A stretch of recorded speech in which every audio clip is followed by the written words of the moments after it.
Hello there. So, you want to know how you can simply go ahead and get the best Netflix Black Friday subscription deals in 2026? This is going to be the only video that you'll ever need to watch on the internet. So, with that being said, let's get straight into the video.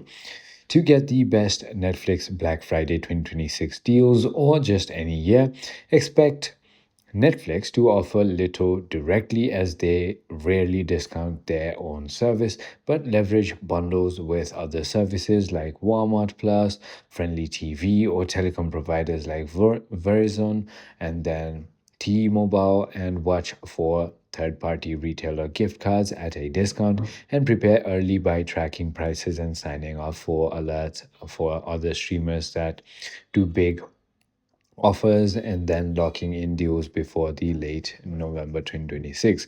It is as simple as that. I hope this video was helpful to you. If it was, hit that like button and I'll see you on the next one.